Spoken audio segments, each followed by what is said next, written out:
ambassadors, ministers, Mr. Buffett, their guests. Thank you so much for coming. It's overwhelming to see so many people here tonight. It is not even 100 years ago that right here, in a country with a soil so fertile that it can feed almost a tenth of the world's population, that a previous government in Moscow deliberately starved to death millions of people in a failed attempt to destroy the very idea of a free and independent Ukraine. Today again, Russia, led by a man who started his career proudly serving the very same regime that carried out the Holodomor, is once again trying to use hunger as a weapon. This time, it is not only directed against the people of Ukraine, but against hundreds of millions of people around the world who depend on free Ukrainian farmers to put food on their table every day. But Putin will not succeed in his attempt to repeat the crimes of Stalin. He has already failed to achieve his goals on the battlefield and continue to do so. But in the vast territories already liberated by Ukraine, Russia has left behind millions of mines and other explosives, preventing Ukrainians from tilling the land and returning to their communities. As such, demining Ukraine represents the next stage of deoccupation. This is what we're here to talk about today. We will present a study laying out the scale of the challenge left by the Russians and what that means both for Ukraine's economy and its ability to feed the world. And in a second event this evening, the government will present its plan to address that challenge, a national strategy for demining Ukraine. Successfully demining Ukraine will require bold action from the government, as well as continued commitment from Ukraine's friends and allies, and we will hear from both this evening. For now, I'd like to mention two people specifically. We are honored by the presence of First Deputy Prime Minister Yulia Svyrydenko, whose leadership has been critical to crafting a whole-of-government approach to demining Ukraine. We're also honored by the presence of Howard G. Buffett, whose foundation has contributed more than $100 million to demining efforts in Ukraine. His courage and generosity continue to be a critical enabler of Ukraine's demining efforts, including my institute's work and this very event today. Finally, and most importantly, we thank the hundreds of thousands of brave men and women who have defended Ukraine on the front lines ever since Russia's invasion began in 2014. Most of all, we cherish the memory of those who are no longer with us. None of what we discuss here today would be possible without their sacrifice. Slava Ukraini. And with that, I'd like to introduce my dear friend and colleague, Edmund Clarke, who will present the findings of our report.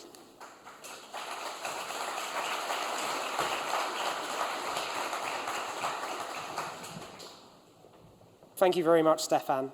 It's an honor to be able to come and present our report published today to this phenomenal audience. Ukraine is now the most heavily mined country in the world. The area requiring surveying for landmines and explosive remnants of war is larger than the entire landmass of England, my home country. The sheer scale of this challenge is staggering, as is its devastating impact.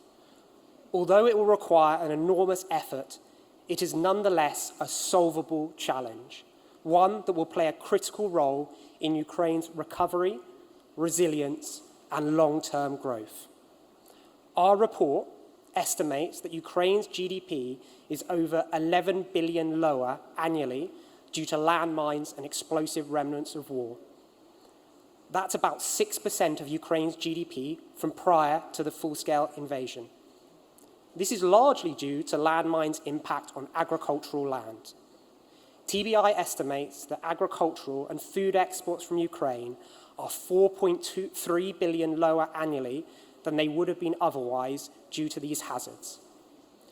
Additionally, the reduction in GDP and exports has led to a 1.1 billion decrease in annual tax revenues for the government of Ukraine. This is money that is desperately needed. But the impact isn't just economic. It's deeply personal and human. over 1,000 civilians have fallen victim to landmines and explosive remnants of war since the full-scale invasion. And heartbreakingly, these numbers will continue to rise as unexploded ordnance remains a deadly threat long into the future. The devastation goes, though, beyond, sadly, those who lost their lives and limbs.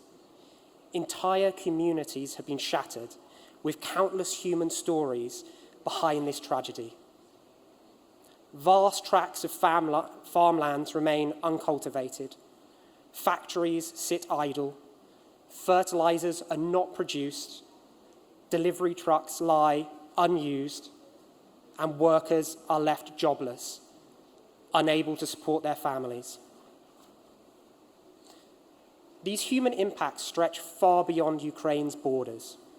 Nearly 1 billion people worldwide face severe food insecurity, struggling to provide for themselves and their families.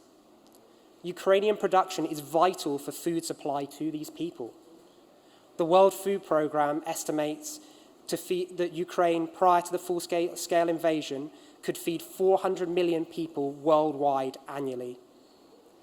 Ukraine's food exports are heavily concentrated in the global south, with 90% of food exports going to some of the most food-insecure countries in Africa and Asia, including Egypt, Indonesia, Pakistan, Ethiopia, Lebanon, Yemen, Bangladesh. The effects of Russia's invasion have been catastrophic for agricultural production. Since 2021, Ukraine's wheat production has fallen by 41% and coarse grain production by 37%. This is in large part due to vast stretches of agricultural land that have been rendered unusable due to landmines and explosive remnants of war. However, there are other factors, including fields near the front line being abandoned, Ukrainian territory illegally appropriated by Russia, and many, many shipments of grain destroyed. The consequences are staggering. It's estimated that the reduction in wheat production alone could have fed at least 40 million people worldwide each year. Furthermore, this slump in production has profoundly impacted global food prices. Today, food prices remain nearly 20% higher than just a few years ago. For families in the most food-insecure countries who spend over half their household income on food, the effects are catastrophic. The direct consequence of the mines left by Russia is that families in the world's poorest countries are now unable to feed their children. Russia's invasion is not only killing civilians in Ukraine, but destroying the innocent lives of people across the globe. I've spoken at length about why mine action in Ukraine is critical, but the scale of the work required to fully demine the country is immense. The World Bank estimates that it will cost up to $34.6 billion to clear Ukraine of landmines and explosive remnants of war. We either need to radically reduce the cost or radically increase funding. The good news is that the tools are available to make this happen. We believe that costs can be significantly reduced through the adoption of innovative technology and increased economies of scale from this unprecedented effort. However, to meet the government's target of returning 80% of productive land to use within the next 10 years will require a substantial increase in funding. Ukraine is now at the forefront of demining technology. As an example, the government of Ukraine and the Buffett Foundation are pioneering efforts to explore the use of autonomous and semi-autonomous machinery with GPS mapping to help quickly survey large agricultural fields. Aggressively adopting the currently available technologies and further investing in research and development will be essential. These technological developments, proven in Ukraine, will also be applied to boost demining efforts across the globe. One of the most effective ways to ensure these technologies are delivered quickly and at a low cost is to produce them in Ukraine. The private sector must fully support the government's Made in Ukraine policy, focusing on local production to ensure that the economic benefits of this monumental effort reach the communities that need it the most. Also, to support the scaling up of mine action operations, renewed efforts from donors, governments, and the private sector are required to ensure there is the necessary funding available. Two of our partners here today, GICHD and Symbio Impact, have recently released a report on innovative financing for demining, highlighting two promising models, front-loading funding and thematic bonds. Innovative financing mechanisms like these can help bridge the gap and enable Ukraine to tap into new private capital. There is much work to be done, but the potential impact is huge. This is not just Ukraine's challenge, it's a global challenge. The mines left behind by the Russians are in Ukraine's fields, but their effects are felt in the most food-insecure communities around the world. The international community cannot turn away from this reality. The need for action is urgent, and the stakes could not be higher, not just for Ukraine, but for the millions of people worldwide who rely on the fertility of Ukraine's soil. I want to take this opportunity to also thank Mr. Howard Buffett for supporting our work on mine action, as well as the Minister of the Economy and Demine Ukraine for their contributions to the report that we're publishing. Without your efforts, this would not have been possible. And finally, I wanted to thank you all for coming here today. It is great to see so many people rallying behind this crucial cause. I'd like to now welcome Howard Buffett, the Chairman and CEO of the Howard Buffett Foundation, and the Deputy Prime Minister, Yulia Svyrydenko, to come and speak at the main event. Thank you. Thank you so much both for being here today. We heard about the scale of this challenge, $11 billion of GDP per year. But I'm interested to hear from you personally, Deputy Prime Minister. Why is demining such an important priority for the government of Ukraine and for you? Thank you. Thank you, first of all, for inviting us, and thank you, Governor Buffett, for supporting of the Tony Blair Institute for this report.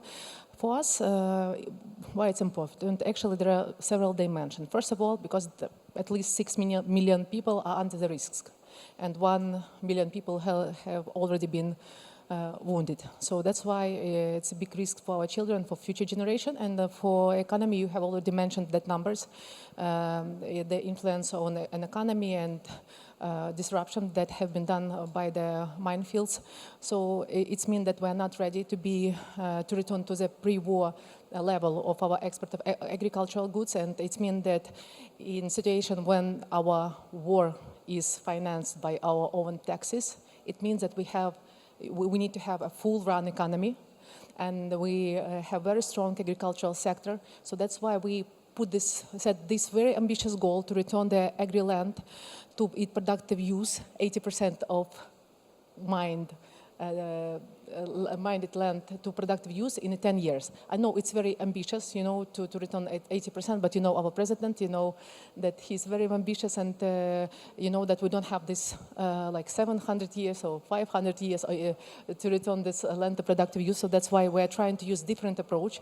Thank you to Governor Buffett Foundation, and thank you to this innovative approach. We're trying to use, drones to spot the mines, and we're trying to localize production of our own heavy machines, and in a few days we would be able to certify the first 100% localized Ukrainian heavy machines for the mining. So that's why, and also we have launched a governmental program to refund the costs for the mining for businesses, and now we have auction in Prozora. For Ukrainian market, it's well-known system Prozora. So we would be ready to refund the cost for agricultural farmers for 3,500 hectares at least during the next few months. So that's why we're trying to be innovative, because it has very direct impact on economy and on people's life. Thank you so much. And Mr. Buffett, your foundation has already contributed more than $100 million to demining in Ukraine.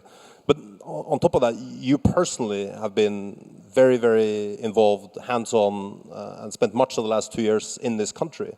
So I'm interested to hear from you. Why does this matter so much to you? Why Ukraine and why demining?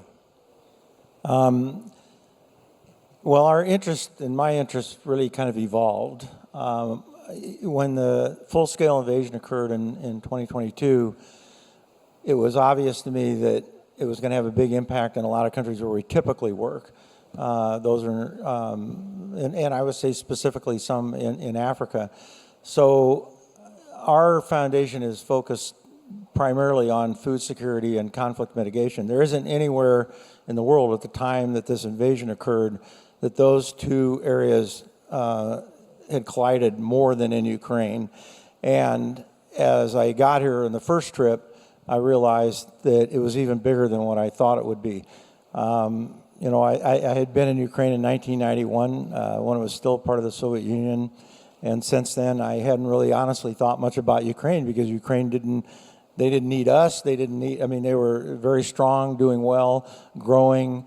So when this occurred, it was something where I had to, it was a sharp learning curve for me, you know, and I had to look at the history and figure it out. But the demining for us, first of all, we've been engaged in that significantly in Colombia before.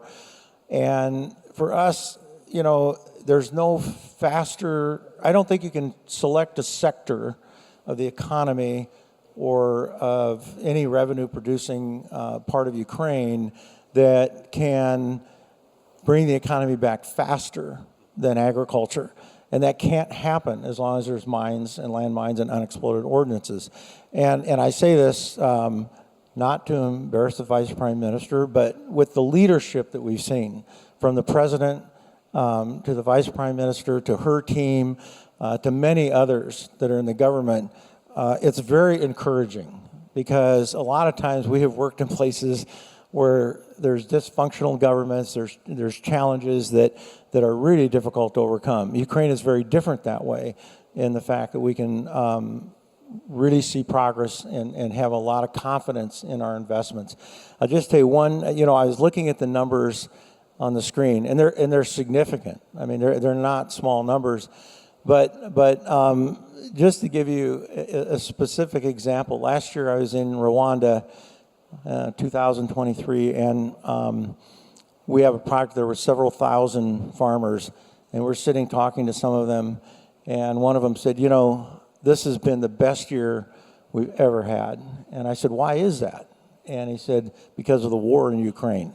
And it actually was kind of shocking to me to hear him sitting in Rwanda in this little place with these farmers, to hear this guy say it was because of the war in Ukraine. But it had driven up prices so fast and so much, and they got the advantage of that. So that was something that was just, I didn't expect, but it was one of those clear indications that it is very much true that it was happening. Now, some of those prices have adjusted, but that doesn't mean that in places in Africa that those prices have adjusted. And so both supply and price have been affected worldwide. You can't take the production the size of Ukraine out of the global market and expect nothing to happen. I mean, it's significant. So for the economy of Ukraine, demining to me is probably the one single biggest thing that we could focus on. $11 billion of GDP is a big, big number. It's a big, big number. So as Howard indicates, we talked about your leadership, but the challenge here is one that requires all of society to contribute. So from your perspective, you know, who are the most important stakeholders in that process to bring everyone together to solve this challenge? I think there are many stakeholders in this process, but I think that the president that put it like a top priority for itself and the government, because if you look at the peace formula that have been presented by the president, so one of the components of this peace formula of food security and environmental protection is actually the mining activity.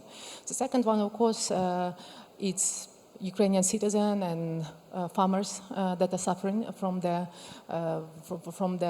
results of this war, and of course all the servers that are working on the ground. Because we have, I'm afraid that I can forget someone, but we have our Ministry of Interior Affairs and Ministry of Defense that are very involved in the mining activity. And also today we have 53 certified operators for the mining activity. All of them are actually stakeholders, and it's great that we have a strategy for the mining activity.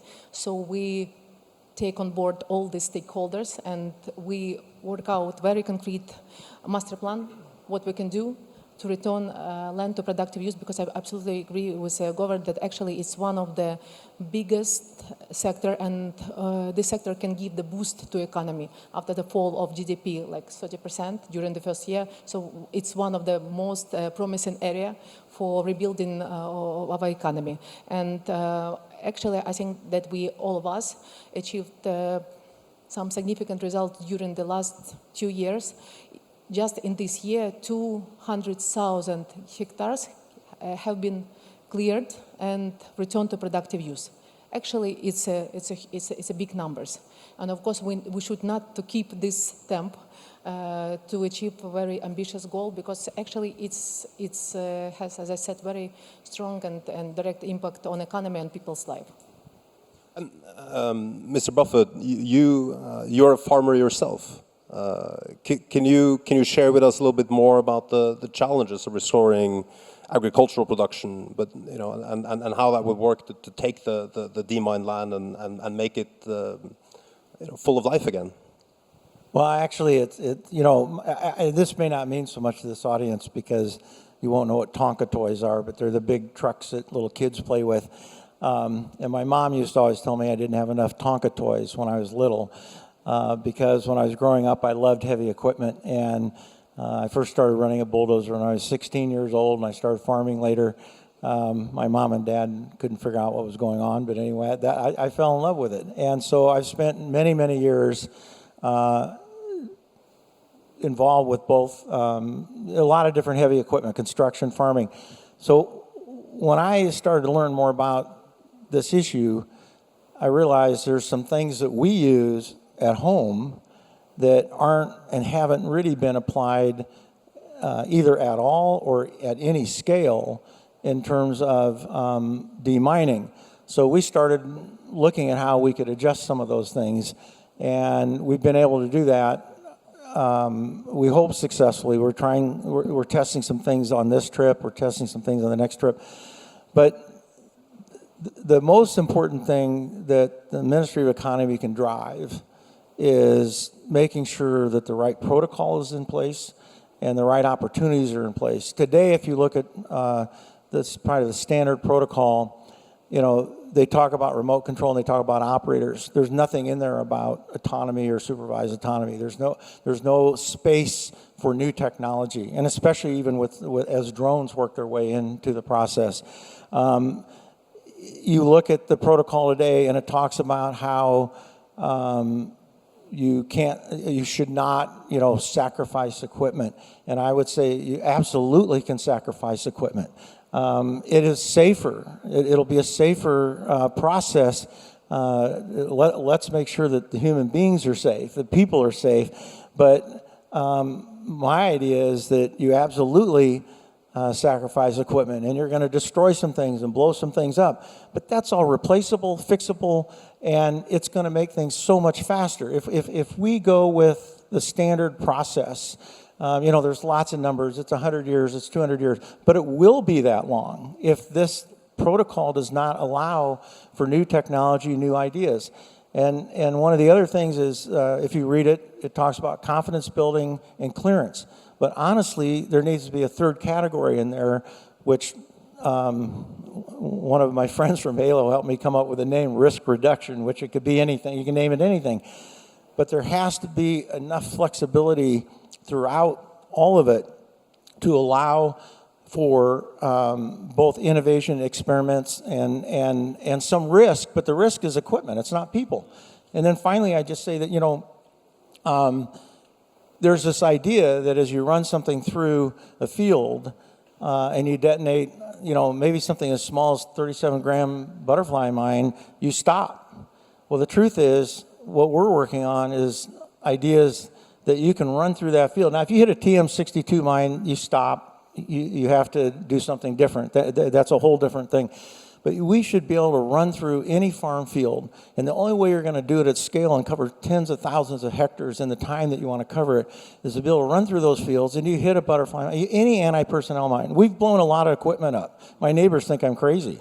We're out there with the bomb squad blowing up stuff. And, we know what will survive and how it will survive.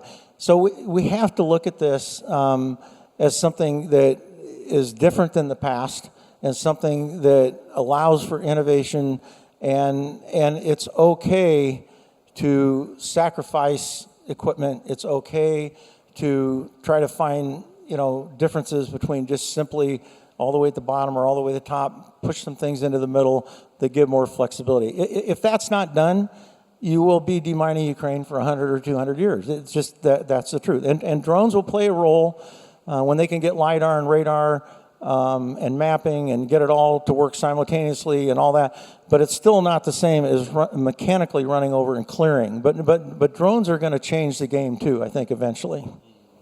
I completely agree, and on that note, you mentioned made in Ukraine earlier, but what is the role here for Ukrainian technology, Ukrainian industry, Ukrainian science in building on and executing all those ideas? I think Govard would agree that Ukraine is a very innovative country. We are very innovative in weapon production, and we are very innovative in the mining technologies as well. And we would have a chance, hope, that during the next few days to see what we achieved and how it can be helpful. Because I truly believe that without this innovative technology and without prioritization of the land, of the regions, without strategy, without action plan, and without our partners, we call them not donors, we call them partners, because actually it's a long, long way to clear Ukraine. So that's why, Govard, I really hope that you would stay with Ukraine until the last mines will be taken away. As we understand that actually it's a long way, and Govard is very active, and there is no other partner that can provide and to say that we can give you 300 machines that you can just blow, and that's all. We don't have others, so that's why I think it's something that can give us very concrete results on the field, and it's something that can help us to be more faster. I think the time, it's the most essential resources, and we need to move as fast as it's possible. So that's why Govard Foundation is a good example how you can try to interact with your partner, not in a very linear way, but to be very creative and innovative. That's very, very, very, very interesting. In terms of you've been personally working on innovation. What are the things that you're most excited about? Well, it's actually really interesting for us who've been involved, especially in construction and farming, to try these new things to see what works and what doesn't work, and so. One of the other aspects that's really critical as Ukraine goes forward is to be able to clearly define what has happened on their agricultural land. Ukraine has about 25% of the Tremolzon soils in the world, which are some of the richest productive soils that you can find. I'm fortunate enough in Illinois, where I am, we have what called mollisol soils, which are equivalent to Ukraine soils. So if you look historically at what we understand about what landmines do to soil and what they do to agricultural land, it's really limited. And it's also a very different set of circumstances here, because you can't look at Afghanistan or Cambodia or Angola or Mozambique, all these other heavily mined areas or places that have worked on mines for removing mines for 20 years, and compare it to Ukraine. It doesn't compare. This is a temperate climate, different rainfall, different soil. Everything is different. So we still have to learn more about what has landmines done. We have some tests that we're doing now, and so far they will show that everything that has occurred from landmine impact clearly falls below any standard that would say that there's any issues with the soil.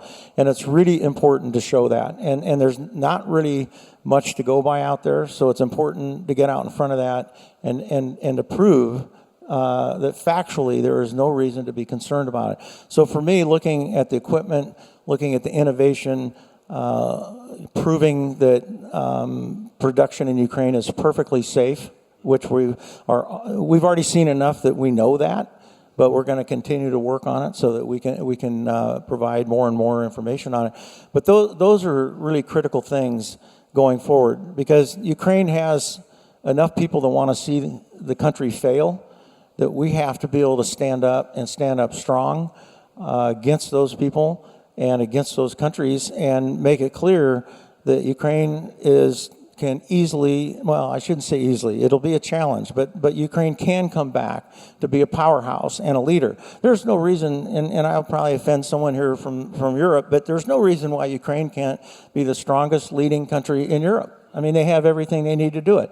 They have to get it back, and they have to have the opportunity and the financing and the support to do it. But there's a lot of countries here, including my ambassador from the United States, that believe that can be done. And there's a commitment to do it. And that's what's important. I completely agree. I mean, speaking of victory, I mean, you mentioned the peace formula earlier. I mean, what is the role of demining and by extension Ukrainian agriculture and Ukraine's role as a kind of cornerstone of global food security in its diplomatic efforts? Actually, we had a session on food security just last week. There was participation of 75 countries that have been interested in solving the problem of food security, like the part of the peace formula, and all of them have been mentioning the mining activities. So everybody understands that it's number one priority to them to clear agricultural land, then to clear Black Sea, so to be able to export agricultural goods, and of course then to protect port infrastructure, to be able to provide finance to agricultural farmers that are suffering a lot during the wartime. So I think it's very important to have these international efforts to discuss this issue, and I think it's very good and very important to have the good coordination, because we have, as we mentioned, many stakeholders, and we have political will, and everybody understands the importance of this subject, but what we need to improve, and we are working very hard on that, on coordination efforts. And there is a special place for our partners there, but we believe that with innovative technologies, with new standards that should be approved, and actually we can, in the future, we can share this experience with other countries, because this is unfortunately unique experience for Ukraine. I think with all these components we can have more quick results, and we can get some quick wins. So that's why I just hear, actually, I'm sorry that I look my mobile, because we have a cabinet ministry meeting right now, and they're asking me, Yulia, where are you? So that's why what I want to say, that just with all these efforts and with all this energy of government, we can achieve good results, and we can move as fast as possible. And on the, as I said, in peace formula for food security, there is a special place for the miners. So that's why it's a top priority for us. I'd like to end this on a positive note. I want to invite each of you to share a personal story of somewhere where we've already been successful at demining and what you can see as a result of that. So, well, I think that one thing that shows success, that it may not be a personal story, but I think it's an important story, is I'm not, and I'm no educated scholar or history expert, but I don't know that there's been a country that's been actively engaged in defending itself and fighting like Ukraine is fighting, that is at the same time tried to take on the scale of clearing landmines that no one has ever tried to do. it speaks so highly to the government and to the talent and skill and not just the government, but the private sector and the people that have come together. Everybody sitting in this room, has probably played some role in that success. And it's because they believe in Ukraine and they believe in freedom and democracy and sovereignty. And so Ukraine has to succeed at the end of the day. So for me, the success is in watching so many people come together and work together. And, working towards the third year of being in a war, there's a lot of frustration and some, anger and some decisiveness. Ukraine has to keep it pulled together. They have to continue to stand with their partners, and their partners have to continue to stand with them. There is no option for the free world except for this country to be victorious. And that is going to become more and more obvious in the future. And so, to me, we've already seen great success in partnerships and in innovation and creativity and a commitment to the government. I've never seen so many courageous and resilient people in my life, and I've been around the world to a lot of countries, and Ukraine should be very proud of themselves and proud of the leadership that they're showing the world. Hear, hear. I just tried to remember what is the most, I would say, emotional for me. So probably this is the story about the farmer from Kherson region who actually is planting tomatoes and making tomato pasta. And his land was fully mined. And actually there is a successful, it's a good story because our sappers have been demined, cleared land from the mines, and now it's it's functioning, and they're exporting. One of the big, actually they're the only one exporter of tomato paste globally, and actually during some long period of time, the CEO of the company has sent me all these tomatoes on my WhatsApp, just showing how it's growing.